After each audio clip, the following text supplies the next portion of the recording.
has been talking about. The dudes are just so locked in here about just doing their job and not worrying about all of the other things and awards. They know all those happen when you go win and you win decisively. The Bobby Carpenter Show, only on SportsGrid. Baker Mayfield is the most important player on the Tampa Bay Buccaneers, and they are in first place right now, looking dead in the eye of home field advantage throughout the playoffs. They played a bad division. They're going to win a lot of games, and they're the best fourth quarter team, or at least the 2-minute warning team in all football. So, don't sleep on that. The Craig Carton Show, only on SportsGrid. Awesome and monumentous win against Oregon. Texas has saved their season. Texas has given themselves life to potentially crash the college football playoff party. For OU, a loss to Texas shouldn't be the end of your season. And yet with that remaining schedule, it feels like it could be. Books certainly pricing it that way. A lot of movement off of the Red River rivalry. Game time decisions, only on SportsGrid. Paige or Caitlin? Who do you take and why? I think for the WNBA, in a sense where they're moving toward more guards when it's been very post and big heavy in the past. But there's a reason why Caitlin Clark set all those records at college and then went into the WNBA and set all those records immediately. I really do think she's just a different level talent. Betting above the rim, only on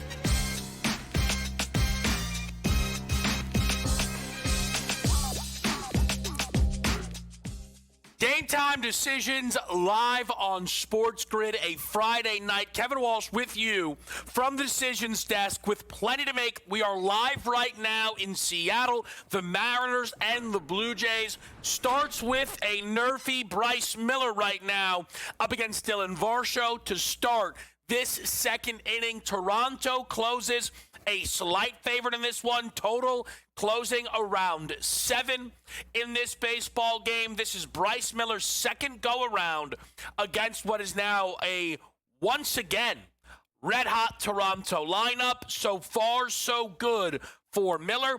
Kevin Gausman with the baseball for the Jays. Both teams MVPs had doubles in the first, but nothing doing to bring either around. We will keep you posted in a very important game number 5, where so far a home team is yet to win a game in the ALCS. This will be followed by game number 4, Dodgers, Brewers, an LA team who has only lost 1 game so far in this postseason. Look to pull off a sweep of the team who had the best record in the regular season, the Milwaukee Brewers. And the Dodgers number continues to climb. It is now as high as minus 210 in the market. I want to take a look here and see if we're seeing even higher than that anywhere else. I don't think we are. It's at a minus 225. Out there in the market. Gets you plus 180 if you want to give the Brewers some life to stave off the sweep. For the Dodgers, big favorites now to win a World Series, understandably, because we don't know what's going to happen here with Seattle and Toronto. I think the bigger intrigue is, for me, with respect to Milwaukee, and we've talked about this a lot, the NLCS MVP market. Freddie Freeman booked near the top, but Freddie Freeman has not been great. Tommy Edman booked near the top, but Tommy Edman's not been great. They've been good. They've not been great. Blake Snell was fantastic. We don't know if Blake Snell's going to get the ball again. Yamamoto was fantastic. It'd be stunning if Yamamoto got the ball again. Ohtani gets the ball tonight. Ohtani led off yesterday's game with a triple and was scored. Is Ohtani a good start and a home run away from winning NLCS MVP? is a big question for me. And another question I will just put out there. Can Blake Snell win this with just one start?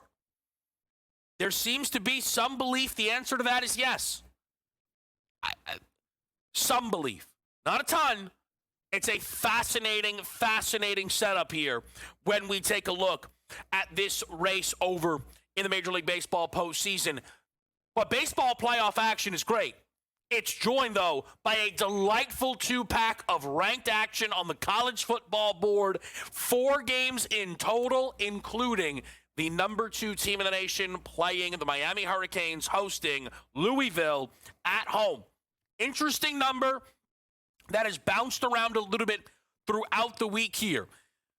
Miami, I believe at one point, I'm talking about right off open, got to 14, but bets came in 13.5, 13, 12.5, 11.5. This is down to 10.5 in some spots. Now, with Miami still laying double digits, but playing what I think some believe is their most dangerous game yet. Now, that's relative, right? The Notre Dame game was dangerous, but of course there was a level of fortune in playing Notre Dame the opening week of the season. Florida State, it felt dangerous. Hard to get a read on that FSU team, who then lost their following game to Pitt and have now yet to win an ACC game. Louisville is supposed to be solid. This would be ranked if Louisville didn't allow Virginia to stun them at home. I know that was a ranked UVA team. They were catching a touchdown going to Louisville. They win it in overtime against the Cardinal. Is Miami on upset alert? They will feature in our best bets tonight, which we are going to give you in our opening segment. Very fortunate night. We're going to go best bets off the top. We are going to get legendary head coach Terry Bowden in here in 5 minutes' time. We're going to talk about tonight's game. We're going to talk about this weekend. We've got Joe Lisi at the top of the hour. Huge college football Friday, huge college football Saturday. We have you covered in each of those facets. I mentioned you will see that game featured in the best bet tabs for our crew. Sam Yarnell goes to the superstar freshman Malachi Toney. Long reception, over 23.5. Casino Chris, right back in the sweet spot. Couple of alt-team total parlays. It's the Canes and Louisville over 43.5. It's a Dodger team total over 3.5. That's plus 124. I go to ranked action number 2, Minnesota, Nebraska. Give me the Golden Gophers plus 7.5 for a best bet. Nebraska has been solid, but Nebraska, they're 25th. It's fine. They're not elite, as Joe Lisi would say. And they're in a spot that has not been good to them because it's a hard spot to be in as a college team, which is a second straight road game. The way college schedules are structured, you don't run into these super often. Matt Rule is in this spot now for the 3rd time since taking over this program. The first time they were destroyed by the Shador, Dion, wait, are they amazing, Colorado Buffaloes. That was in 2023. 2024, they nearly stunned Ohio State. That was in part because they were coming off of getting throttled by Kurt Cignetti's Indiana Hoosiers. Pardon me. They're in a spot where they are now coming off of a nice gutty road win against Maryland, had to complete the comeback. I think it's a really tough ask twice in a row against Minnesota. And there's angles that I think work against Nebraska in this spot. I think the best way for them to attack Minnesota is relying on Dylan Raiola, who hit the best road game of his career against Maryland. Four touchdown passes. You have to be thrilled about it. He threw 3 picks. I believe his current road career splits are 6 touchdowns to 9 interceptions on the road. I don't trust Dylan Raiola here in this spot. I think Darius Taylor, who continues to work his way back from injury and projects as one of the most prolific backs in the country, has an opportunity to go off tonight here against the Cornhuskers, who struggle a little bit against the run. Other college football slate, it's Utah, San Jose State, and some Mountain West action. And then it's hard to act like we really care about it. Let's be honest. Bill Belichick tonight. They go out west to play Cal. Just this lifeless North Carolina team who are far more interesting to the Pablo Torre podcast community than anything in the college football slate. And that's not a knock on the reporting done by Pablo Torre. I watched the video today. It's almost uncomfortable what is going on in UNC. It makes this game uncomfortable tonight as they catch over a touchdown against the Cal Golden Bears. Elsewhere on our show, we will, of course, be looking towards the weekend. NFL slate. We have Adam Kaplan stopping by. The latest he's hearing around the Philadelphia Eagles before their incredibly important game against the Minnesota Vikings and anything else around the league. What does Brady Cannon make of the NFL slate now setting here on a Friday? Which sides are starting to stand out? And the magnitude of Cincinnati's upset over the Pittsburgh Steelers is something we will dive into. Runs on the board, a run. Eugenio Suarez with a solo shot. We're off and running. Coach Bowden joins us next, live on SportsGrid. It's Game Time Decisions.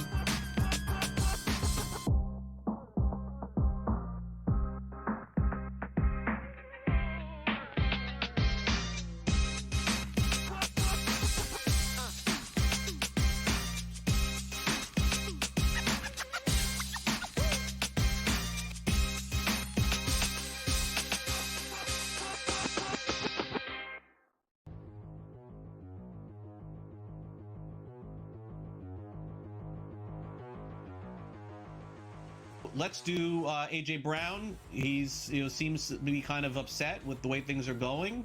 The Eagles will trade A.J. Brown at some point this season, buy or sell. This is what really annoys fans about certain players. Don't you care about winning? All right, he played last year, won a Super Bowl, right? He was reading books, and he's blah, blah, blah. He's complaining this year, too. And he was complaining while they were winning. Yeah, of course they lost last night to the Giants there, but he had 6 catches, 80 yards. And then I think I heard him come out and say, I don't remember having an offensive meeting with Hurts and Barkley, even though it was reported that they did have a meeting. Maybe they did, maybe they didn't, but if they did have a meeting and he's saying he doesn't, what is going on here? Do you really want to be traded? I mean, grass isn't always greener. They're not going to trade you to a good team, right? You're certainly not going to Detroit, or San Francisco. They're not going to trade you to anybody in their own conference that's good, that could go compete with them. So just strange. Do I think he's going to be traded? No. They've come out and said he won't be traded, but that, who cares? That could just be to drive the price up if they really wanted to move him. So I'm going to sell this, but, if he really wants to be dealt, he can make life hard, keep complaining, keep doing this and that, embarrassing everybody, but really strange situation what's going on in Philadelphia. You won a Super Bowl, you'd think you'd be happy for a little bit. I think that, I don't know, would they do this deal? I think Howie Roseman is not adverse to making deals, but George, wouldn't they have to acquire somebody like A.J. Brown to make this kind of trade? I'm going to say sell. I think he's going to stick it out with the team. I think they're going to move him in the offseason. Fantasy Sports Today. Fridays starting at 3 p.m. Eastern. Only on SportsGrid.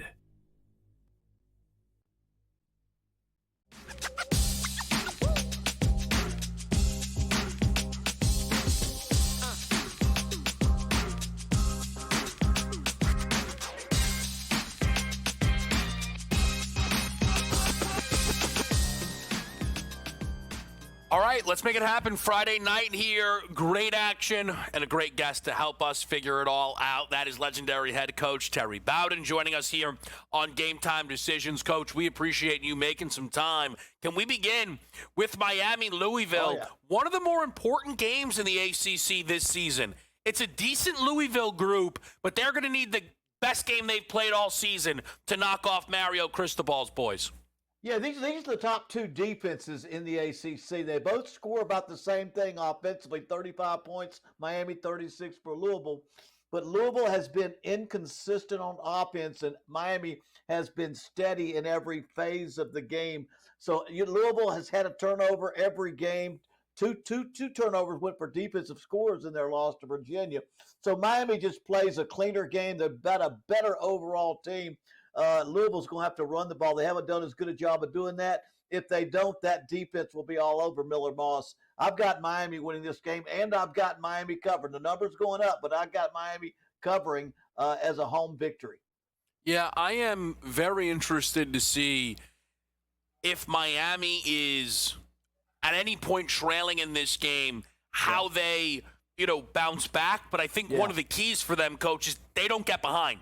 They've done a very nice job pouncing on teams this season. It's not the only ranked game we have, though.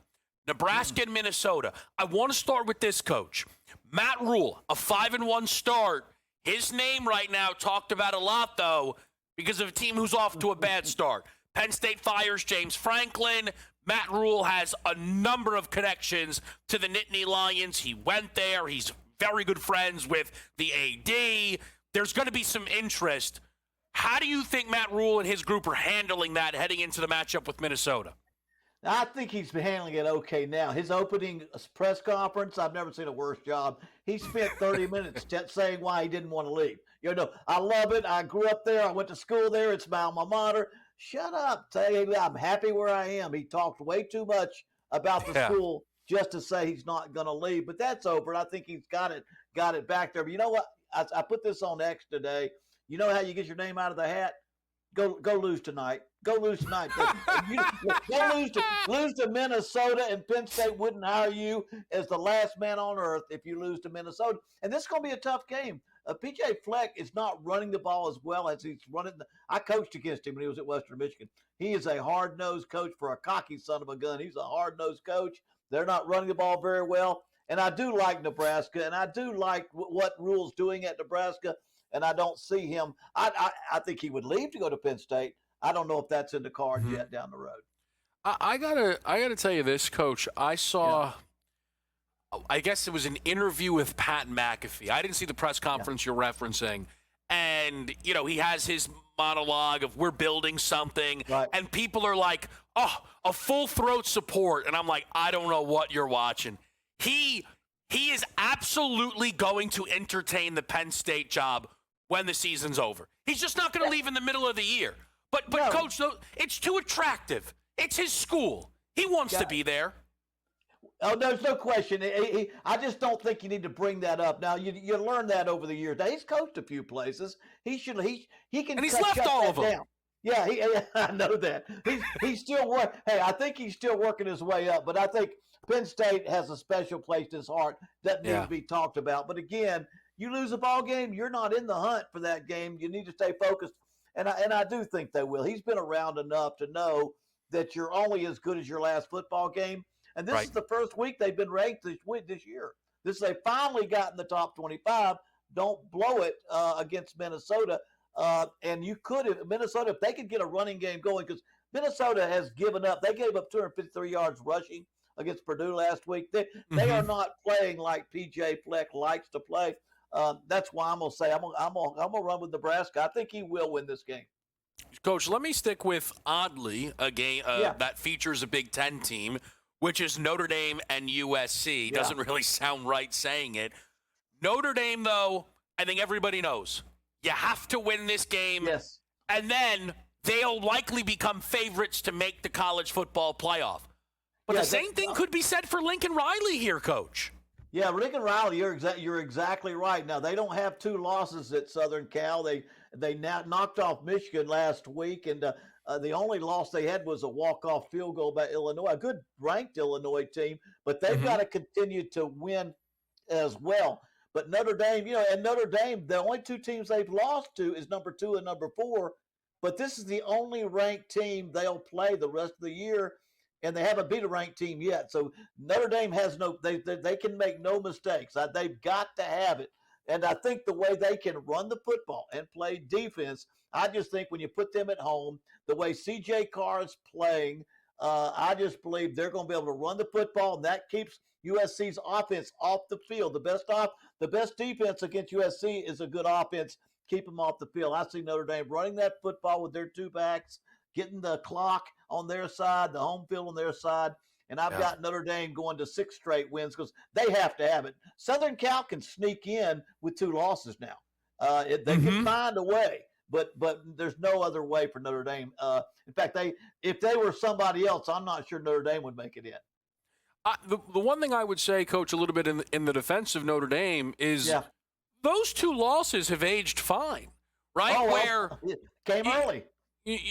Right, came early, a total of 4 points. These two teams that are both ranked inside the top 5. Right. Does anybody think that Notre Dame isn't one of the 10 best teams in the country? I don't know if that sounds lofty, Coach, but I think they are. Well, I mean, I think it's debatable. I think their offense is solid, but not extraordinary. I think overall, I think their head coaching is great. I think their team overall is great. Yeah, I think they're around that top 10 point, but 8-14, they're right around there. But you know what? Go win this game, win the rest of your game. You're going to be in the playoffs, period. Yeah, I think that's well said. Now, we're going to keep Coach around because it's such a loaded Saturday. We've got a huge set of ranked action in the SEC. It starts with Vanderbilt LSU. Baton gets handed to Kirby versus Kiffin in Georgia Ole Miss. And then third Saturday in October, if I'm doing that right, Alabama and Tennessee. We will break that down with the help of Coach Bowden after the commercial break. We're also tracking everything happening in Seattle and Toronto next, right here on Sports.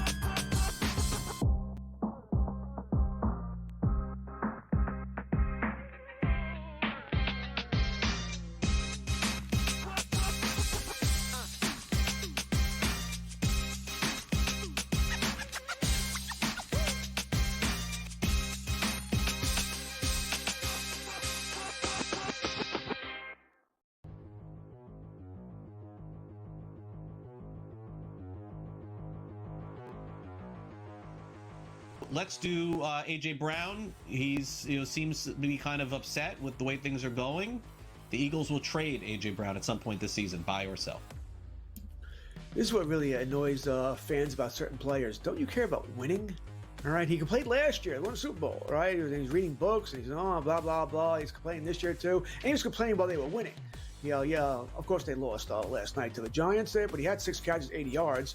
And then I think I heard him come out and say, I don't remember having an offensive meeting with Hurts and Barkley, even though it was reported that they did have a meeting. Maybe they did, maybe they didn't, but if they did have a meeting and he's saying he doesn't, what is going on here? Do you really want to be traded?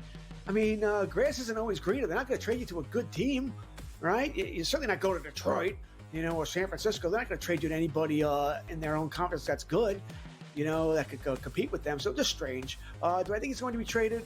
No. They've come out and said he won't be traded, but that, who cares? That could just be to drive the price up if they really wanted to move him. So I'm going to sell this, but, if he really wants to be dealt, he can make life hard, keep complaining, keep doing this and that, embarrassing everybody, but really strange situation what's going on in Philadelphia. You won a Super Bowl, you'd think you'd be happy for a little bit. I think that, I don't know, would they do this deal? I think Howie Roseman is not adverse to making deals, but George, wouldn't they have to acquire somebody like AJ Brown to make this kind of trade? I'm going to say sell. I think he's going to stick it out with the team. I think they're going to move him in the offseason. I think they're going to move him. Fantasy Sports Today. Fridays starting at 3 p.m. Eastern. Only on SportsGrid.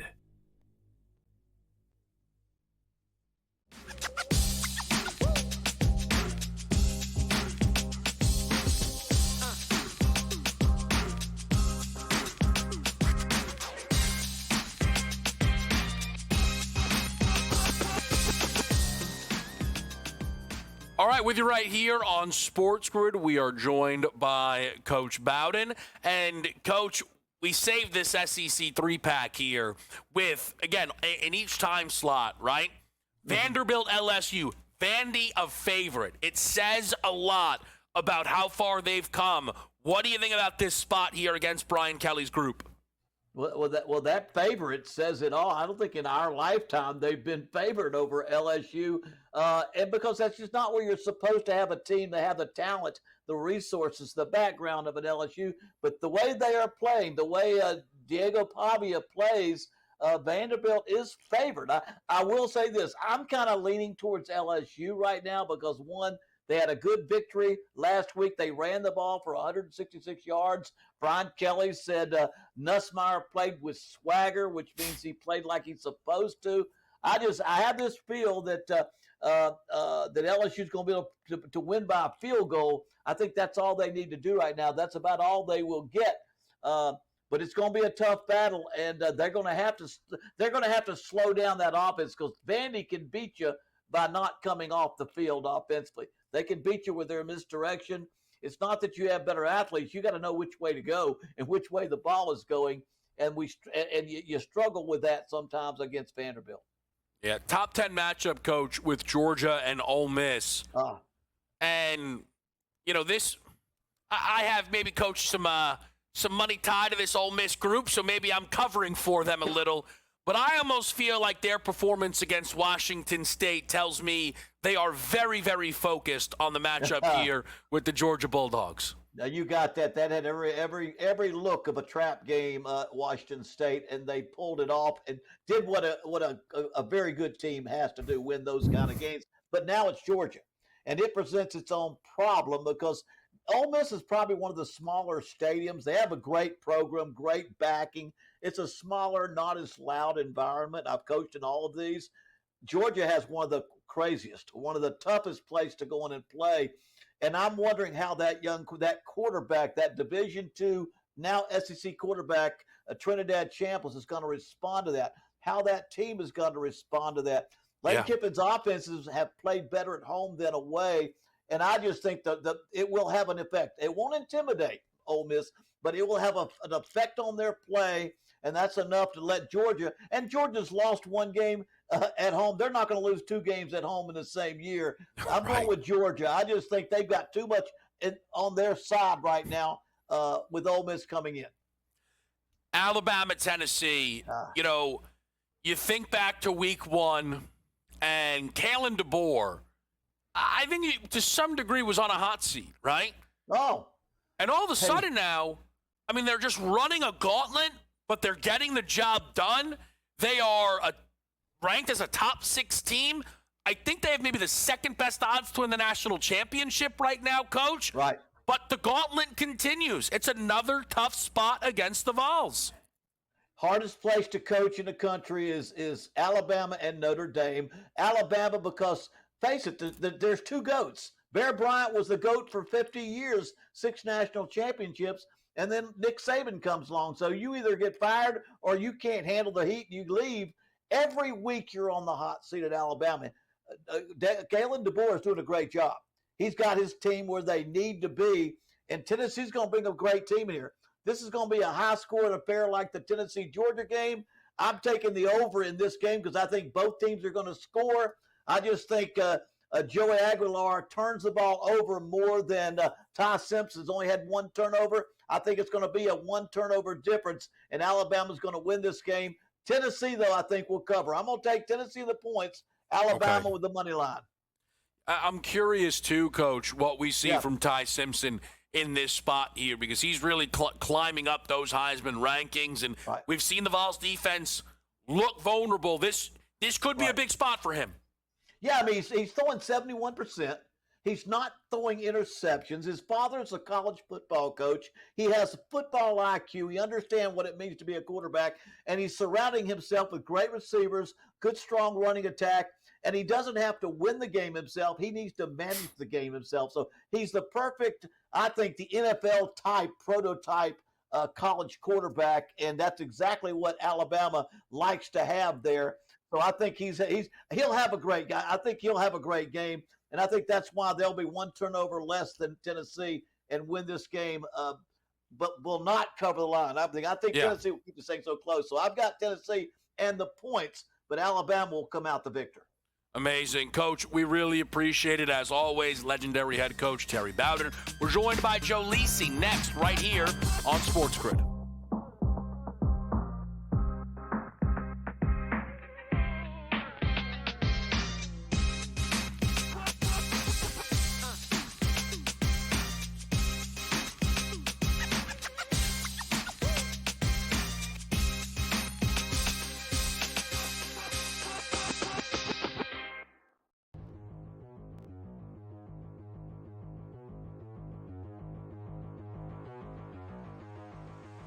let's do AJ Brown. He's seems to be kind of upset with the way things are going. The Eagles will trade AJ Brown at some point this season, buy or sell. This is what really annoys fans about certain players. Don't you care about winning? All right, he played last year, won a Super Bowl, right? He's reading books, and he's blah, blah, blah. He's complaining this year, too. And he was complaining while they were winning. Yeah, of course they lost last night to the Giants there, but he had 6 catches, 80 yards. And then I think I heard him come out and say, I don't remember having an offensive meeting with Hurts and Barkley, even though it was reported that they did have a meeting. Maybe they did, maybe they didn't, but if they did have a meeting and he's saying he doesn't, what is going on here? Do you really want to be traded? I mean, grass isn't always greener. They're not going to trade you to a good team, right? You're certainly not going to Detroit, or San Francisco. They're not going to trade you to anybody in their own conference that's good, that could go compete with them. So just strange. Do I think he's going to be traded? No. They've come out and said he won't be traded, but that, who cares? That could just be to drive the price up if they really wanted to move him. So I'm going to sell this, but, if he really wants to be dealt, he can make life hard, keep complaining, keep doing this and that, embarrassing everybody, but really strange situation what's going on in Philadelphia. You won a Super Bowl, you'd think you'd be happy for a little bit. I think that, I don't know, would they do this deal? I think Howie Roseman is not adverse to making deals, but George, wouldn't they have to acquire somebody like AJ Brown to make this kind of trade? I'm going to say sell. I think he's going to stick it out with the team. I think they're going to move him in the offseason. I think they're going to move him. Fantasy Sports Today. Fridays starting at 3 p.m. Eastern. Only on SportsGrid.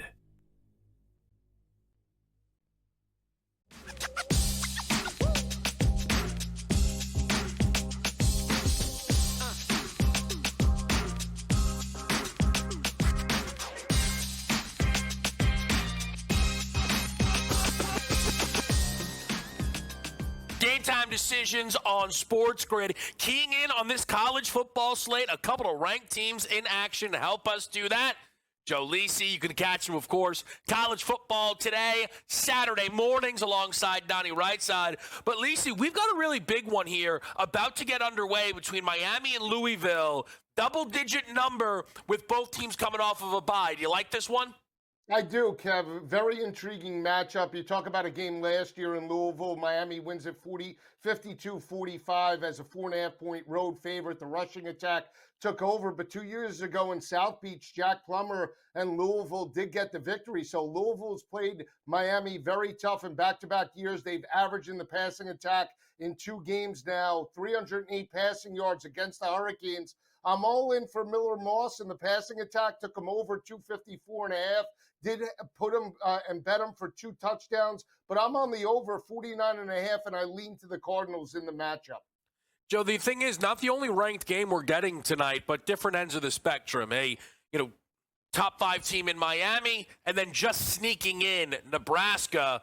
Matt Rule, a topic of conversation recently with this Penn State job looming. Maybe a distraction heading into this one. What do you think about Minnesota versus Nebraska? Yeah, very tough matchup. Traditionally, Minnesota plays Nebraska very tough. A couple of years ago, they lost this matchup on the road. But again, Dylan Raiola, that offensive line protected him in the win over Maryland. I expect them to start fast. Now, Matt Rule, veteran coach, I think he has his team prepared. Not only that, they win out, Kev. They could potentially be an at-large team for a college football playoff appearance. That'll give Matt Rule, I believe, leverage potentially if he does take any other job. But this team is focused. They came from behind in the fourth quarter against Maryland last week. I like them. Even though it's back-to-back road games, I'd lay the 7.5 tonight. I would say, just to Joe's point about Nebraska potentially, cracking into the playoff, you could argue they project as favorites in their remaining games. I think it's tough to tell what the USC number will be, but Nebraska is home. Tough to tell what the Penn State number will be, just because it's just tough to tell what to do with Penn State. Speaking of USC, though, Joe, I'd love to get to the weekend, and I just think this is one of the most interesting numbers we've seen this season, because I would say 9 out of 10, 8 out of 10 people are surprised when they see how many points Notre Dame is laying to USC on Saturday. What do you make of this big spread in a monster game?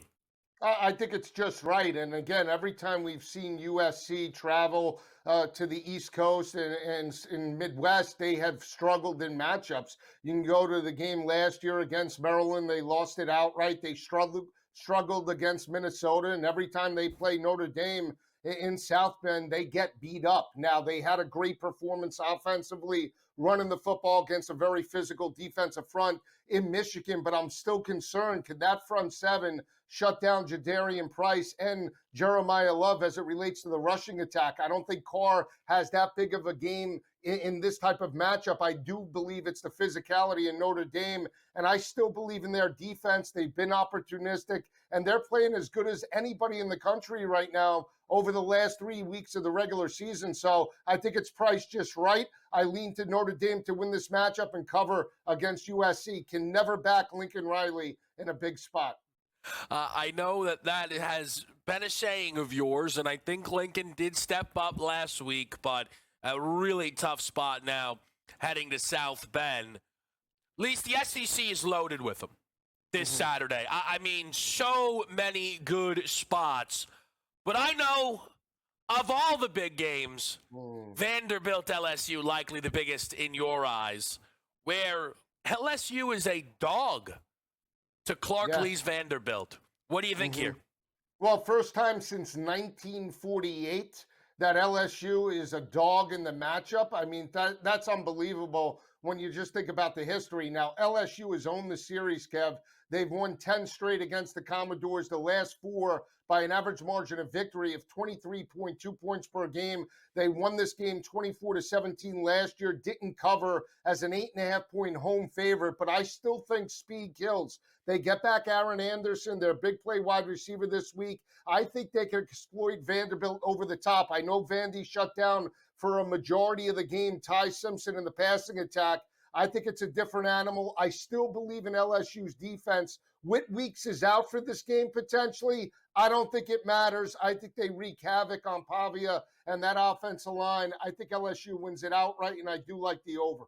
This is going to be a game that will be featured, I know, in our GTDSU coming up a little bit later. Can I just stick here for a second, though, Joe? Because if Brian Kelly gets this win, he still has A&M and Bama to follow, and then they'll close it at Oklahoma.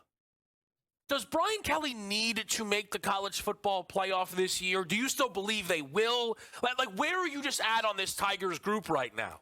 Well, again, you're right. He has to make the college football playoff. Kev, we've talked about it. It's year number 4. You win the SEC West when they had divisions in year number 1. You knock off Nick Saban. You had a Heisman Trophy winner in Jaden Daniels, and you've regressed from year to year into year number 4, and it's boom or bust or go big or go home. So they need to make a college football playoff run. They're 1.5-point favorites already in a look-ahead line against Texas A&M.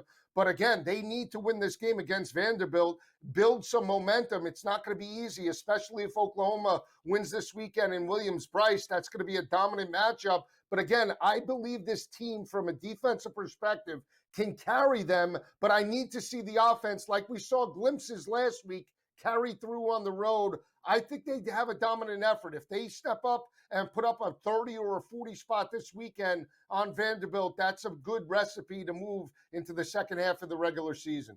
Yeah, it's interesting, right? Nussmeier just has not, and not it's not all on him. I actually think they are putting so much on Nussmeier. It's been tough, but not many people would have thought a 5-1 LSU would be currently hanging their hat on the defensive side of the ball opposed to the offense. Lisa, a number that's moving a little bit here, Georgia Ole Miss. This thing started 5.5, got up 7.5, flat 7, 6.5 now. It's a little all over the place here. Lane Kiffin has kind of been the talk of the town, it feels like, this year. They're still unbeaten, but they check in as a dog against the Dogs. And they're playing with house money. Now, they won this game last year with Jackson Dart. That was one of the worst performances for Carson Beck last year, at $186 through the air, no touchdowns, 1 interception. And that front seven, led by Walter Nolan, held the rushing attack in check. It was a rain-soaked game, remember? The last 2 meetings in Athens, Georgia has dominated. They've won the last 2 games against Ole Miss, Kev, by an average margin of victory of 31 points per game. 2 years ago, 52-17. I'm worried about two things: a true road game for Trinidad Chambliss, and can the front seven that's given up $155 on the ground contain the Georgia rushing attack, now under a key number? I'm not even concerned about the revenge. Just from the football matchup, I'm going to lay it with Georgia in this ballgame. Yeah, this is a spot where I tend to agree with you that Ole Miss feels like they are playing with a bit of house money, but if they get blown out, right, they're going to plummet. When we talk rankings and perception, it's going to move massively. Let me make sure I ask you about Bama, Tennessee, Joe, before we let you get out of here. And we do appreciate you making a little bit of time on, I know, a really busy weekend. But Ty Simpson laying a big number against Aguiar and Josh Heupel. How do you feel about this spot? So what's interesting, under Nick Saban, Bama won every game from 2007 to 2021. We know that Tennessee won 2 of the last 3, including last year, 24-17. The last win in Tuscaloosa came back in 2003, where they won it in 5 overtimes. I'm taking the points with Joey Aguilar and Tennessee. Don't be shocked if they strike the upset. Love the over in this ballgame. Whoa! What a taste. I make sure everybody, Saturday, Lisi will be locked in for a big-time college football board. Quick break. We're back with more Game Time decisions on SportsGrid.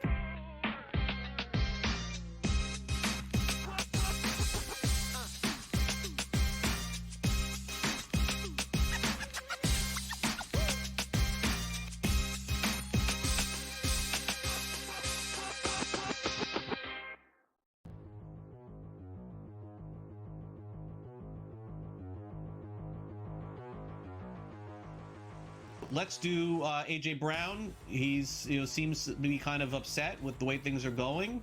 The Eagles will trade AJ Brown at some point this season, buy or sell. This is what really annoys fans about certain players. Don't you care about winning? All right, he played last year. They won a Super Bowl, right? He's reading books, and he's blah, blah, blah. He's complaining this year, too. And he was complaining while they were winning. Yeah, of course they lost last night to the Giants there, but he had 6 catches, 80 yards. And then I think I heard him come out and say, I don't remember having an offensive meeting with Hurts and Barkley, even though it was reported that they did have a meeting. Maybe they did, maybe they didn't, but if they did have a meeting and he's saying he doesn't, what is going on here? Do you really want to be traded?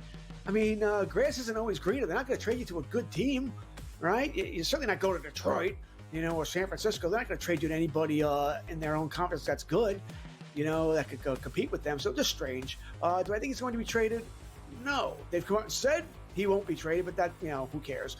That could just be to drive the price up if they really wanted to move him. So I'm going to sell this, but, if he really wants to be dealt, he can make life hard, keep complaining, keep doing this and that, embarrassing everybody, but really strange situation what's going on in Philadelphia. You won a Super Bowl, you'd think you'd be happy for a little bit. I think that, I don't know, would they do this deal? I think Howie Roseman is not adverse to making deals, but George, wouldn't they have to acquire somebody like AJ Brown to make this kind of trade? I'm going to say sell. I think he's going to stick it out with the team. I think they're going to move him in the offseason. Fantasy Sports Today. Fridays starting at 3 p.m. Eastern. Only on SportsGrid.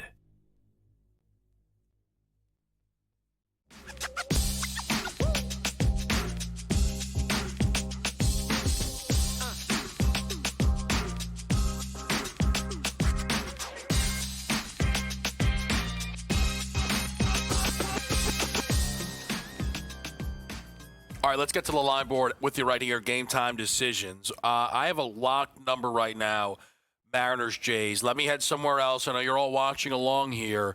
I'm seeing a minus 250 Seattle. That tells me I could be far behind, because if I'm not, that's an insane number.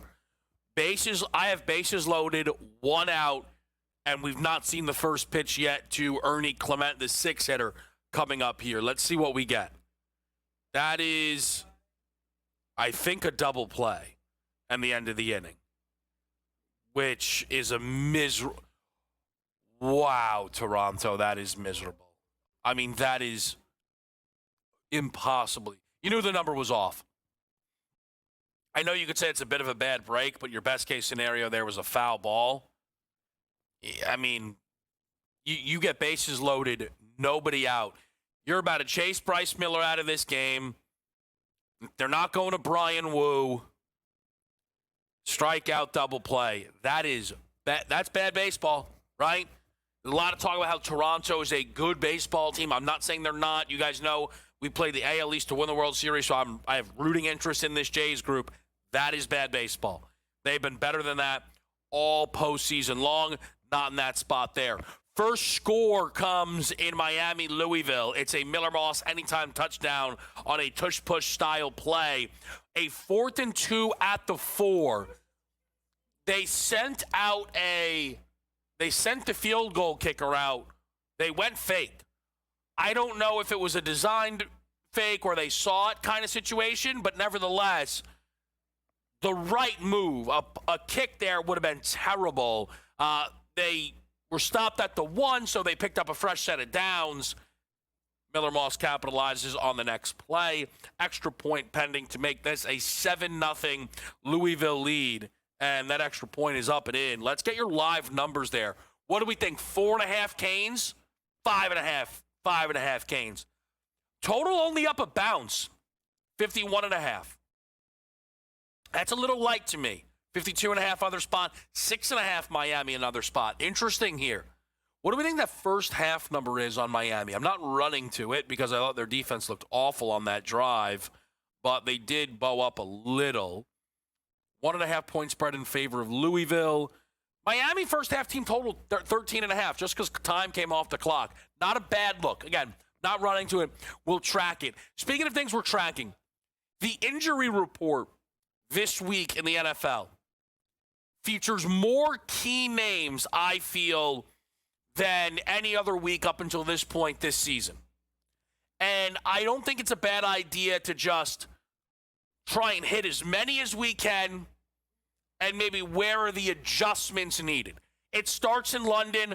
Puka Nacua out against the Jacksonville Jaguars. Jags a field goal dog in this game against the Rams.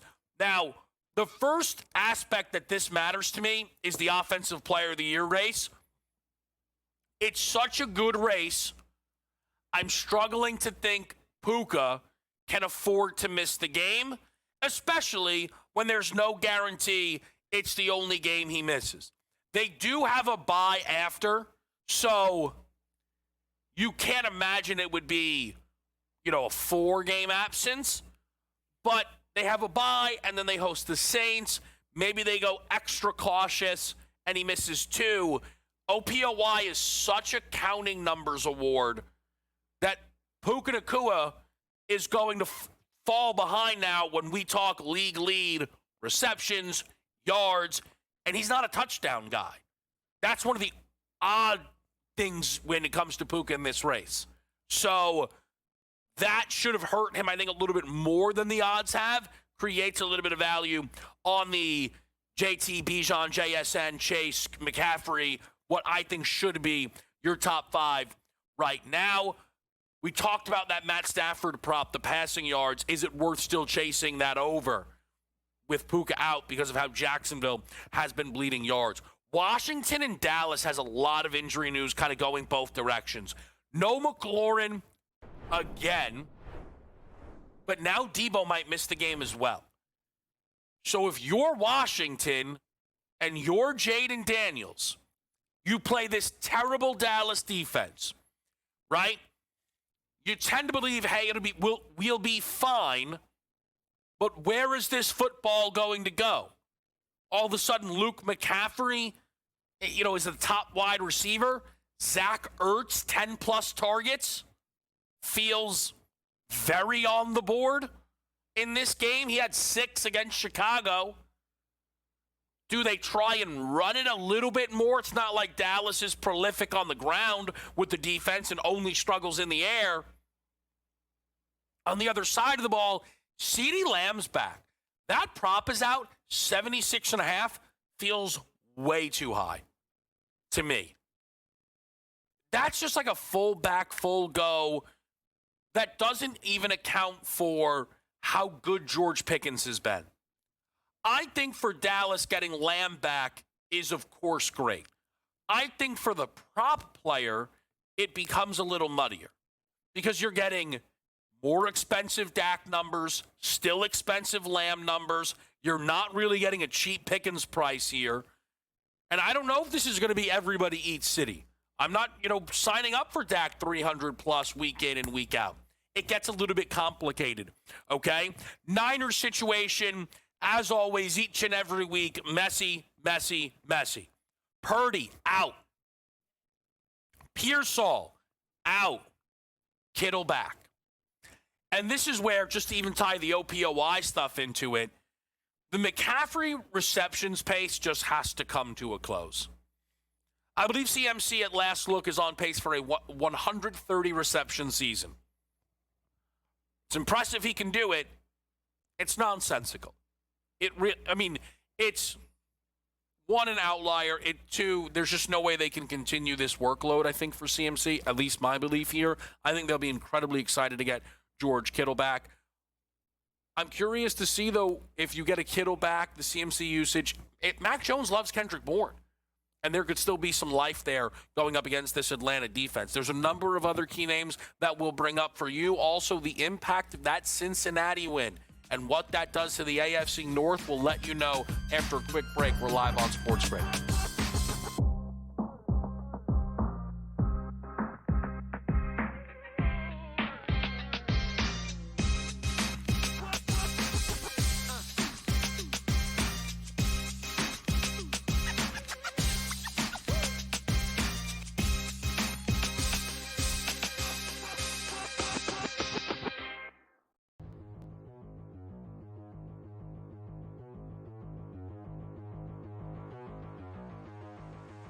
Let's do AJ Brown. He's seems to be kind of upset with the way things are going.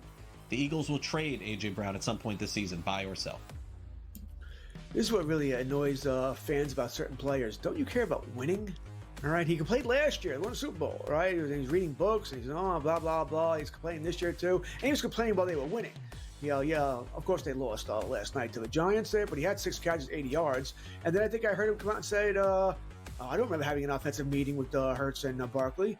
Meaning that was reported that they did have a meeting. Maybe they did, maybe they didn't. But if they did have a meeting and he's saying he doesn't, what is going on here? Do you really want to be traded? I mean, grass isn't always greener. They're not going to trade you to a good team, right? You're certainly not going to Detroit, or San Francisco. They're not going to trade you to anybody in their own conference that's good, that could go compete with them. So just strange. Do I think he's going to be traded? No. They've come out and said he won't be traded, but that, who cares? That could just be to drive the price up if they really wanted to move him. So I'm going to sell this, but, if he really wants to be dealt, he can make life hard, keep complaining, keep doing this and that, embarrassing everybody, but really strange situation what's going on in Philadelphia. You won a Super Bowl, you'd think you'd be happy for a little bit. I think that, I don't know, would they do this deal? I think Howie Roseman is not adverse to making deals, but George, wouldn't they have to acquire somebody like AJ Brown to make this kind of trade? I'm going to say sell. I think he's going to stick it out with the team. I think they're going to move him in the offseason. Fantasy Sports Today. Fridays starting at 3 p.m. Eastern. Only on SportsGrid.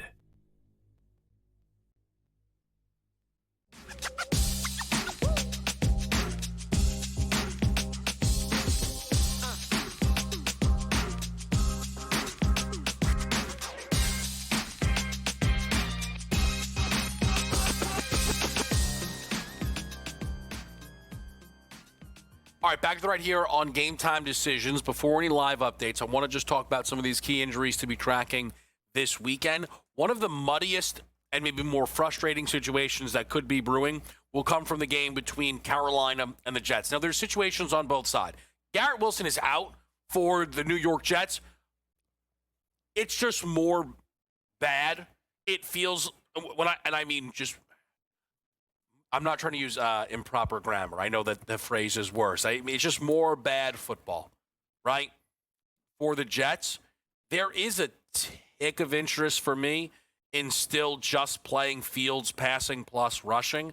I know that was a bang under, of course, by a lot in the game against Denver, but the number against Denver is basically the number it is against Carolina.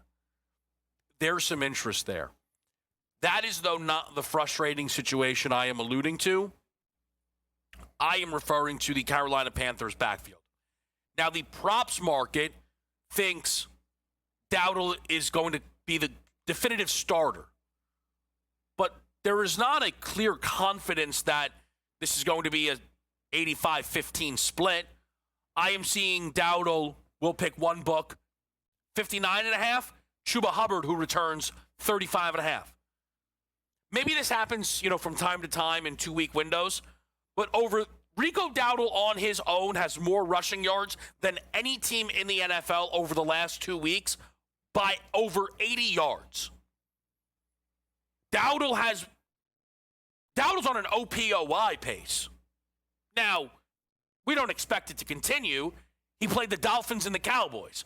If you're Hubbard, you're kicking yourself that's what you missed out on. As somebody who played Chuba's props full season, preseason, those are the breaks, right? But the idea that Hubbard is going to come back in here and 50-50 it, that feels wrong. And it feels like you should just ride the hot hand. Unsure how they're going to actually look to approach it, though, in Carolina. Rashee Rice back. We talked about with our target player props. Marvin Harrison Jr. is likely in, dealing through concussion protocol. Kyler Murray likely out. What do you do then with Jacoby Brissett week number 2? It feels a spot to me where the good Brissett performance against the Colts gets you a good Packers number here against the Cardinals. I'm not dying to lay 6.5 on the road. I am tempted by Green Bay. I said live updates. We've got a big one. Not a great punt by Miami. Good return by Louisville.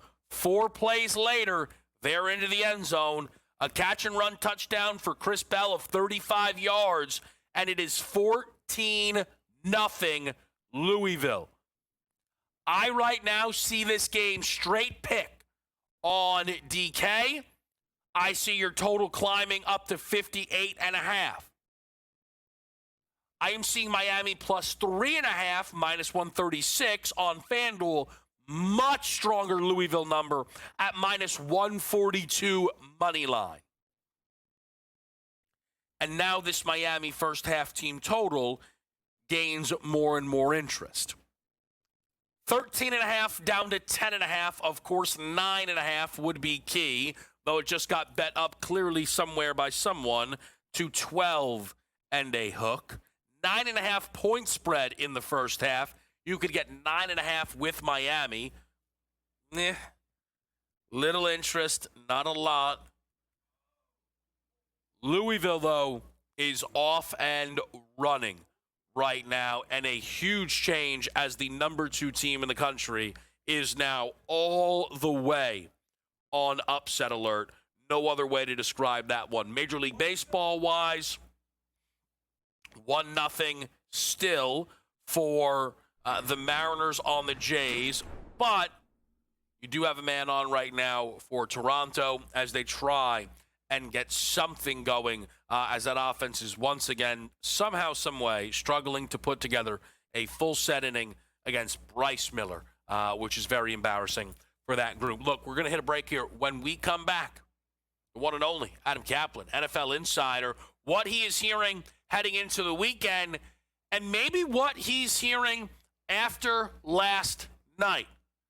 Newfound hope in Cincinnati as Joe Flacco, I don't know, does he make them look like a genius? That's unacceptable. They let Browning start way too long for that. We'll talk to Adam Kaplan next on Sports.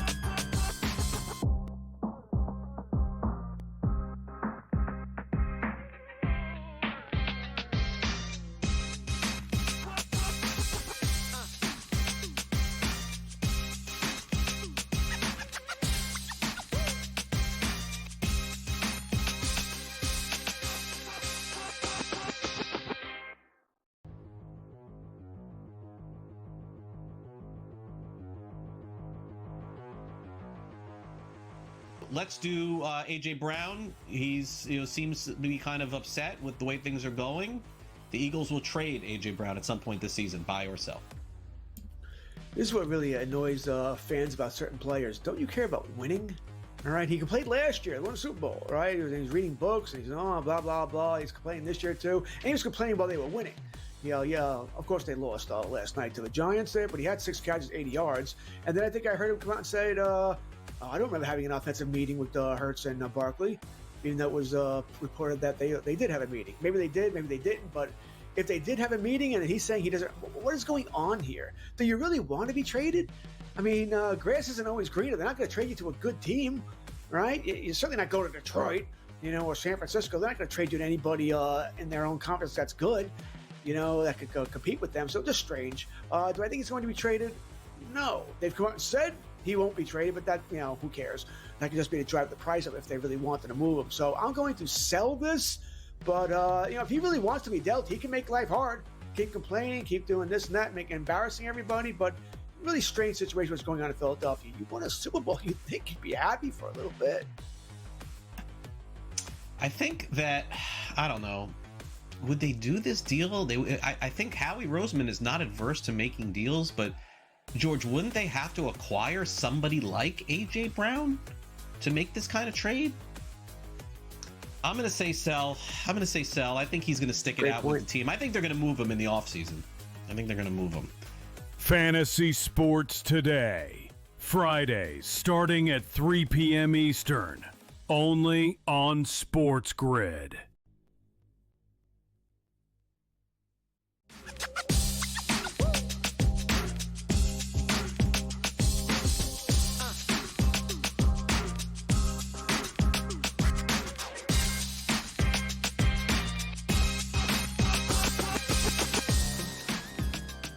All right, we are live with you on SportsGrid, Game Time Decisions. We're now joined by NFL insider Adam Kaplan. And Cap, it's always good to have you on a Friday. Yep. Second Friday in a row, the Thursday nighter gives us a lot to talk about. Cincy pulls off the upset in a game that if you said Cincy would win, for me, sure. If you would tell me the two quarterbacks would have combined for 600 passing yards and 7 passing touchdowns, I'm not so sure. What reactions have you heard league-wide off of Cincinnati's upset last night? I would say that the prevailing belief around the Bengals was, do not give Joe Flacco time and protection, because you saw what happened. And there were a lot of people around the league, when the trade went down, it was seen as minor. Flacco didn't play well in Cleveland. He did get benched. He didn't play well. Mm-hmm. Years ago, he was phenomenal for the team in the playoffs. But there was this feeling that if somehow the Bengals could finally protect a quarterback, maybe Joe could regain some of that magic. Well, you saw against Green Bay, the big reason why they covered the numbers, Joe kept them in that game. And they don't have a very good roster, the Bengals overall, but they're young on defense, which is what they want to do. They're very young in the secondary. The secondary is playing well right now. But the thing is, they just don't have a pass rush. And that's the problem. Getting back to Flacco, he's healthy. See, Joe does not have an injury history. Yes, he tore the ACL many years ago with Baltimore, but he's healthy. That's not the problem. Can you protect him? And the fact of the matter is they did protect him. And the longer that game went on, I was like, wow, it's happening again. He's got Chase. He made Higgins relevant again, and he's rolling. Now, they're 3-4, Kevin. Let's not get crazy here. Flacco's played relatively well. In fact, this game he played great. The Green Bay game, it was his first game on a short week. He did the best that he could. But they're still 3-4. And Pittsburgh's still the class of that division. I'll admit it, I like Pittsburgh all the way with their defense. I'm stunned at how poor their defense was. And by the way, Chase Brown, who had really gotten off to a very slow start, he'd been disappointed this season. He was phenomenal. See, there's things, Kevin, on a short week. I remember Pittsburgh playing at Cleveland a couple of years ago. I remember that Pittsburgh, for some reason, just did not show up in that game. I don't think it's an emotional game. This was just one of those things. It's a short week. You had to travel. It was obviously very short plane ride, but they just didn't have it. And I was surprised because you mentioned the yardage there. You just don't see Pittsburgh's defense play like that. And they had no excuse. Jalen Ramsey came back from his injury early. Talking to the Steelers, he was phenomenal 2 games ago. But everyone on defense they took the night off. They were poor. Flacco was magical. Now, can Flacco raise this team up? Now, the difference is 2 years ago, the Browns had a good defense, whereas with the Bengals, they don't have a very good defense. They hung in there against Rodgers. They did have the 2 picks. But, Kevin, let's not put the Bengals in the playoffs yet. But I've been telling you this all season. This is a year that a team that gets in as a wild card, 10-7, 9-8, can make a run. The competitive balance, or the parity, depending on what phrase you want to use, is big time this year. There are no dominant teams. What I would say, Cap, and listen, you're right. No one's going to argue Cincy should be booked as favorites to win the North. What I would say, though, is, and we flashed it a few times, a team with a 1-5 record is nearly favorites to win the AFC North. And what I would argue is if Baltimore, Cap, is that close, then Cincinnati should be much closer. Well, they're healthier. Cincinnati's much healthier. Now, the problem is, remember, Sam Hubbard, who was the other defensive end opposite Hendrickson, he retired, surprisingly. That came out of the blue. Miles Murphy, a first-round pick 2 years ago out of Clemson, he doesn't start. He's just not performed well. And they're not good enough with their pass rush. They're playing with better discipline. There's no question about that with Al Golden, their new defensive coordinator, but they're ultimately not good enough. Those numbers that you just showed are absurd. How could Baltimore should be plus 300. Now, I know after the bye, they're most likely going to get Lamar Jackson back. They're going to get some of these injured players back. But, Kevin, their defense is atrocious. Atrocious. Their defense is not competitive. Now, Zach Orr's defense last year, he's the second youngest defensive coordinator in the National Football League. He got off to a slow start, then it turned around. Now, I know they've had a number of injuries. They're at the non-competitive point. They're terrible in defense, Kevin. They're right up there with Dallas. Dallas's defense has been awful. But they're going to improve. The numbers show you going back 35 years, teams that 1-5 don't win division. They don't make the playoffs, Kevin. There's a less than 2% chance they make the playoffs. Come on. It's ridiculous. Yeah, I was looking today on the drive in. They're minus 120 in one spot to miss. It's a tempting number. Cap, let me ask you about Minnesota, Philadelphia. I know. Yeah, it's a great game. Yeah. There's so many angles. Cap. We're going to get to talk to you Sunday. And maybe on Sunday it'll be a little bit more appropriate to really key in on the Philly side. So let me start here. Wentz getting the football against the Eagles. I mean, you listen, I know you cover the league, but you know what it was like when Wentz was there in Philly and what this maybe means for him, means for the team, just the whole situation. Well, this is a rejuvenation of Wentz's career, right? With the Colts, he actually played very well. That's the last time he played well. He was atrocious with Washington, but he played very well with the Colts, but he just lacked the kind of leadership they were looking for, so they moved on. Washington was a disaster. As you know, he's moved on from the Rams and the Chiefs, and he started a game last year. He played poorly. But here's the thing, Kevin. He has not looked this healthy in a lot of years. He's moving great. Mechanics are noticeably better. He's playing good football. Now, on PFT on Sunday, we're going to go inside kind of what could happen going forward, because that's the story is what's going to happen when McCarthy is totally healthy. He's going to be the number 3 quarterback, the inactive third quarterback. That's the real story, what they're going to do. That's $1 million question. And I have an unbelievable story to tell you, which I'm going to wait. And involves a former Eagle gave me an opinion, which I could go with on the air here with you on Sunday. We'll do this Sunday. But that's a great game. You could call it a revenge game. Sure, he's already had one because he played him, the Eagles, when he was with Washington. But this is I'm surprised, Kevin, with the way that the Eagles are playing right now, that they're such a big favorite. What are they, 3.5, 4-point favorite, depending on which? No, Cap. The line's down like 2.5, 1.5 now. Oh, because it was higher earlier this week. Okay. Yeah. It's to me, Philly should be favored, but that's a reasonable number. I thought 3.5, 4 is way too high. Yeah. Cap, there's a situation, and maybe we'll get into this one if we have time more Sunday. But I just realized I hadn't even, I don't think I've spoke to you, I guess, since it's happened. The Titans became the first team to fire their head coach. Oh, yeah. And that immediately leads to who's going to get the job. But I'm curious, what did you hear around the league with that decision made by Tennessee?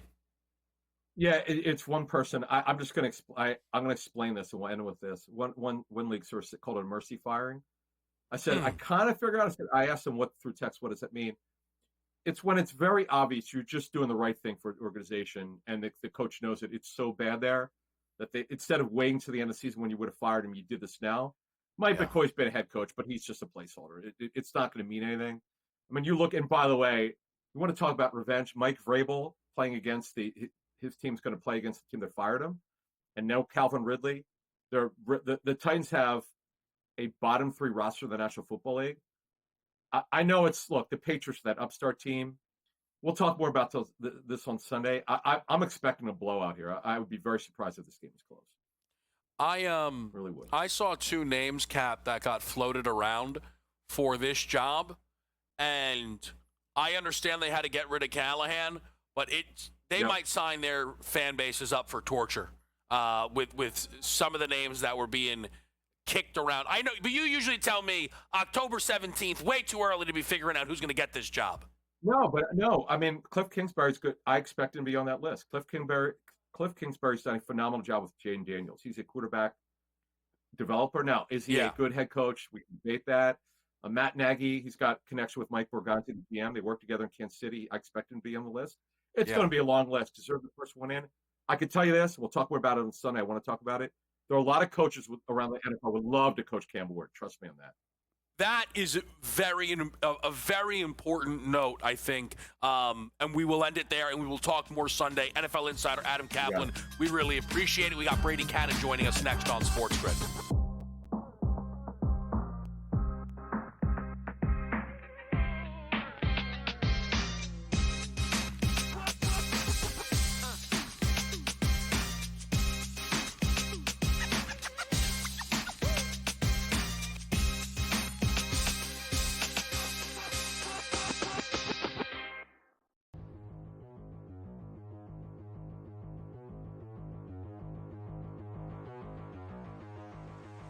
Let's do AJ Brown. He's seems to be kind of upset with the way things are going. The Eagles will trade AJ Brown at some point this season, buy or sell. This is what really annoys fans about certain players. Don't you care about winning? All right, he played last year, won a Super Bowl, right? He's reading books, and he's blah blah blah. He's complaining this year too, and he was complaining while they were winning. Yeah, of course they lost last night to the Giants there, but he had 6 catches, 80 yards, and then I think I heard him come out and say, I don't remember having an offensive meeting with Hurts and Barkley, even though it was reported that they did have a meeting. Maybe they did, maybe they didn't, but if they did have a meeting and he's saying he doesn't, what is going on here? Do you really want to be traded? I mean, grass isn't always greener. They're not going to trade you to a good team, right? You're certainly not going to Detroit, or San Francisco. They're not going to trade you to anybody in their own conference that's good, that could compete with them. So just strange. Do I think he's going to be traded? No. They've come out and said he won't be traded, but that, who cares? That could just be to drive the price up if they really wanted to move him. So I'm going to sell this, but, if he really wants to be dealt, he can make life hard, keep complaining, keep doing this and that, embarrassing everybody, but really strange situation what's going on in Philadelphia. You won a Super Bowl, you'd think you'd be happy for a little bit. I think that, I don't know, would they do this deal?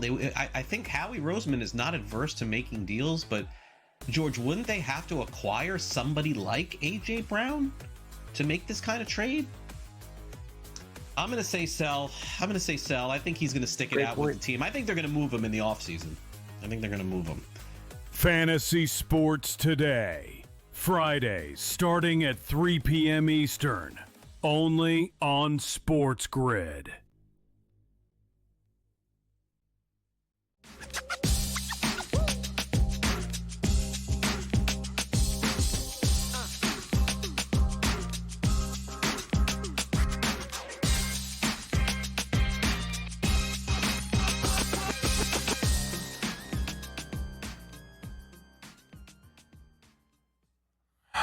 Welcome back. Welcome back.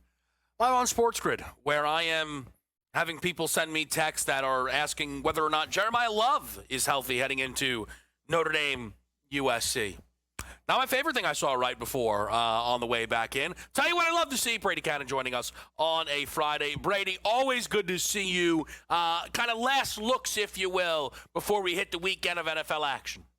Yeah, absolutely. Another tough week of picking games against the spread. We had our football contest show recorded earlier this morning. I can give you the 5 that we landed on. Now, I do, have a little caveat here that we reserve the right to change. In fact, we successfully changed last week. We were on the Lions at Kansas City catching points, and we ended up switching that pick, thankfully, because we realized the injury report came out and they didn't have a single starter in their defensive secondary, so we moved on from that. Had another 3-2 week, which has been very good to us so far as of late. We went with the Vikings. I believe, correct me if I'm wrong, but I think you're an Eagles backer, an Eagles fan. I don't like this situation for Philadelphia. Obviously, they've lost 2 in a row. They're coming in off of extra rest. I think it's a weird scheduling spot where they play the Giants again next week. I think it's a great time for the bye for the Vikings, who have been inconsistent. Win one, lose one, win one, lose one. Injuries, a lot of things very unsettling for Minnesota. And I think that bye week allows them to kind of just get set again. Now, it looks like J.J. McCarthy's not going to play. That's fine. I don't have a problem with Wentz facing his former team, but I think they got healthier. It allowed them a chance to reset. I know O'Connell's a very good coach. I think they win this one outright, Kev. It's so interesting, Brady, because for Philadelphia, you have the mini bye, and that's supposed to be a bit of a luxury, but you end up going to Minnesota, who's off a full bye, right? So you're actually still at a rest disadvantage here. Philly's not going to be a play for me. Also, I don't play Philly every week. I know there are some people who do that with their teams. That is not who I am, nor what I do. I think I've bet against Philadelphia more than I've been on them this season. So that's my. I find there's so much around Philly right now, Brady. It's so noisy. I just don't want anything to do with it. That's how I felt Thursday against the Giants. Them as well. Think distractions. And the new coordinator. Kellen Moore did such a great job with his team, led him to a Super Bowl. He's obviously no longer there. And I think some of the issues, the noise you're talking about, stems from the change at offensive coordinator. Jalen Hurts, A.J. Brown, Saquon not doing Saquon things. And, I'm sure you've heard this. This is probably the storyline of the week recently with the Philadelphia Eagles. They've been outgained in every single game. And now you're going to, make them a road favorite. All my numbers came out to Minnesota actually favored by a couple points here or something like that. And I think this is a really good spot for the Vikings. What's another game that's standing out to you, Brady? I think Atlanta, San Francisco is pretty interesting. And I think there's a lot of different ways you can argue this one. The Atlanta Falcons, the last time that they had a big game, they were probably not ready for success. They beat up on the aforementioned Minnesota Vikings. And then the next game, what they do, they got shut out by, of all people, the Carolina Panthers. So now on national TV, they absolutely run roughshod through the Buffalo Bills defense. They look like world beaters. And now they go on the road to San Francisco. And are they going to be able to follow up that success that they had on Monday night? Are they being are they being built up too much in the marketplace, general perception, that thing? I don't think so. I think they probably learned their lesson the first time around. This team not only has a lot of weapons on offense, but they're also very good this year on defense. And San Francisco, you had that one incredible effort when nobody expected them to do it against the Rams. And then I think reality set in last week against the Buccaneers. And now things get even worse with the loss of Fred Warner. So, we talked about the Falcons being able to run right through that Bills run defense. The 49ers, should have a better run defense than that. But without Warner, it gets that much worse. And you've got obviously no Nick Bosa. We expect maybe Purdy and Kittle back. They don't play defense last time I checked. I think the Falcons should have success on Sunday night. This is one of these games where I haven't made a decision yet on it. There is some temptation to just play the over under the guidelines that you can't really appropriately adjust for the absence of Bosa and Warner. I cannot believe, Brady, if I'm not, I think you're a Niner fan. I cannot believe the injuries that this team has been hit with again. Like, it's all the time. You know, but it's when not they don't have supposed to be. injuries, they go to the Super Bowl. When Yeah. they do, they win 5 or 6 games. You know, it's been unfortunately a stigma that Kyle Shanahan has had here as head coach of the 49ers. And, you know, a lot of people want to, you know, point to reasons why it happens. I don't think there is an explanation. You know, a certain style of play, the scheme, it's just unfortunate. It's so, you know, it's funny because the Niners were my preseason pick to win the NFC, and you sit there 4-2, you're like, all right, there's something there. But at the end of the day, we're going to, you know, you get into a playoff game, and then you look, who am I actually backing right now? And it's just, I don't know what they can do. Like, you know that their bye week is not until week 14. I know. It's the worst. They have barely any healthy bodies, and now they got to wait all the way until week 14 to take a week off. It's not, and I'm with you. I thought they really had a chance this year as well. The Warner injury is what kind of cut my confidence to very low. There's a lot of things I think you can figure out. I had for them to represent in the Super Bowl. And I cashed out. I got the full amount back, which I was pleased as punch that they were offering me the full amount. I pulled out a couple weeks ago. I really don't think they have a chance. What we're going to do is we're going to hit a break. There's one game I do want to ask Brady about, so I think we'll do that in our next segment, and then we'll get you all the picks to send you off into the weekend. Friday 5, GTDSU, a reminder of the best bets. We're on this college football board, so we've got it all here for you. It's a quick break, and then we are right back, closing it out on a Friday night on Sports.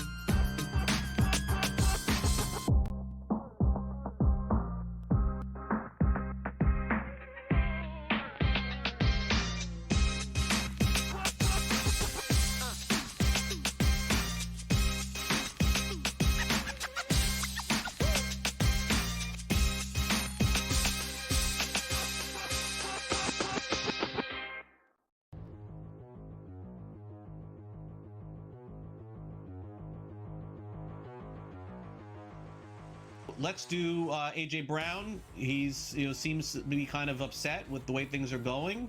The Eagles will trade AJ Brown at some point this season, buy or sell. This is what really annoys fans about certain players. Don't you care about winning? All right, he played last year, won a Super Bowl, right? He's reading books, and he's blah blah blah. He's complaining this year too, and he was complaining while they were winning. Yeah, of course they lost last night to the Giants there, but he had 6 catches, 80 yards, and then I think I heard him come out and say, I don't remember having an offensive meeting with Hurts and Barkley, even though it was reported that they did have a meeting. Maybe they did, maybe they didn't, but if they did have a meeting and he's saying he doesn't, what is going on here? Do you really want to be traded? I mean, grass isn't always greener. They're not going to trade you to a good team, right? You're certainly not going to Detroit, or San Francisco. They're not going to trade you to anybody in their own conference that's good, that could compete with them. So just strange. Do I think he's going to be traded? No. They've come out and said he won't be traded, but that, who cares? That could just be to drive the price up if they really wanted to move him. So I'm going to sell this, but, if he really wants to be dealt, he can make life hard, keep complaining, keep doing this and that, embarrassing everybody, but really strange situation what's going on in Philadelphia. You won a Super Bowl, you'd think you'd be happy for a little bit. I think that, I don't know, would they do this deal? I think Howie Roseman is not adverse to making deals, but George, wouldn't they have to acquire somebody like AJ Brown to make this kind of trade? I'm going to say sell. I think he's going to stick it out with the team. I think they're going to move him in the offseason. Fantasy Sports Today. Fridays starting at 3 p.m. Eastern. Only on SportsGrid.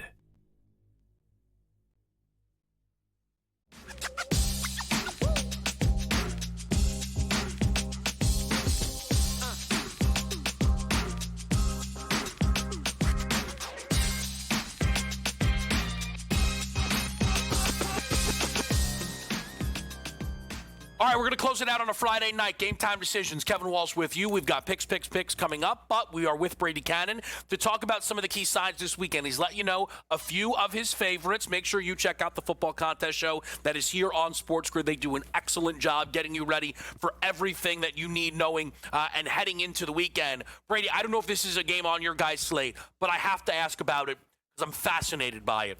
It's the Jets and the Panthers, where I think there's a level of, they got to win one for the Jets, but there's no Garrett Wilson. They're coming back from London. And then you've got the Carolina Panthers. They're a college basketball team. Are they home? Good. Back 'em? Road? No chance. I don't know if it's a game you're involved in. What do you make of Jets-Panthers here on a Friday? I'm involved personally, but I could not convince my contest partners to jump on Gang Green as I did myself. And, this is almost an automatic for me. It's a situation, and it's not just a trend. I believe there are actually legs and reasons to why this happens more often than not. And that's a home underdog that wins outright, and then the following week is thrust into the role of road favorite. That's exactly what you have here with the Carolina Panthers. The market was saying that they weren't supposed to win last week. They did, and now all of a sudden they're supposed to win on the road. I think it tweaks the point spread. You're getting value with the home dog. Yes, I understand it's the New York Jets. I do think they get a win this week. I think this is the spot. They put one in the win column this week. Carolina should not be a road favorite. I didn't necessarily make the Jets a favorite in this game. I made it pick them. Yeah. But I think the situation is heavily in favor of New York here. They're absolutely desperate. I don't like the fact that they did not take a bye week after London, but yeah, I'm going to go against that and play them here. And, I also have heard reports from the Superbook, the Westgate Superbook out here in Las Vegas, that they're getting a lot of sharp money on the Jets this week. Well, fantastic. That is that's exactly why I asked. It gives us a lot of good insight into one of the trickier games. Brady, we appreciate it as always. Best of luck this weekend. You bet, Kevin. Thank you. All right, great stuff as always there from Brady. And I think that a bit of a compliment leads right into the Friday Five, because one of the five you will see from our guy AJ is Jets money line. He's going to back Justin Fields and the fellas here as his favorite NFL pick this weekend. Not the only money line you will see. The mystery man backs the Vikings. Is it Brady? No, it's not Brady. But the Vikings are the mystery man's Friday Five. Sam is going to go back to the Rams merchant. Jordan Whittington, 5 receptions, plus 152. Cortland Sutton, anytime touchdown for Casino. Chris, I went with one of our target player props. They couldn't put it in the 20s. It's where he will be. Quinshon Judkins, long rush, over 18.5 against a Dolphins team that has allowed 5 consecutive running backs to have a run of 20+. What about a favorite college pick this weekend? GTD State University. Give me Ole Miss, plus 7.5. I backed this Rebs team in the market heading into the season, and I think the Washington State nightmare performance gets us that 7 and a hook. They were clearly focused in on playing this Georgia team that I don't think is that good. When I say that good, I mean as good as everyone else. They're one of the 15 best teams in the country. I spoke with someone who told me they're one of the 2 best teams in the country. No chance. Give me the Rebs. Same game for Chris. Give him under 56 and a hook. Don't mind that play. That Dogs offense has a lot of questions, in my opinion. Sammy's going to back to JMU money line this week. Who are they playing this JMU? Who do we got for JMU this weekend? Little Georgia State? Little Georgia Southern? ODU. Pick against ODU. All right. AJ's going to back Vanderbilt on the money line. I do not mind that play at all. Best bets. One of them's already a winner. That's Malachi Toney. Long catch over 23.5. The other one is trending halfway over the 43.5. Alted down in Louisville, Miami with that Dodger 3.5 team total coming up soon. Minnesota. EJ Fleck, we're looking at you. Fading Nebraska, second straight road game. Short week. Golden Gophers get Darius Taylor going. And I don't trust Dylan Raiola on the road. 6 touchdowns to 9 interceptions in his career on the road. We're getting interceptions 10, 11, maybe 12 tonight. We will see you this weekend. In-game live is next.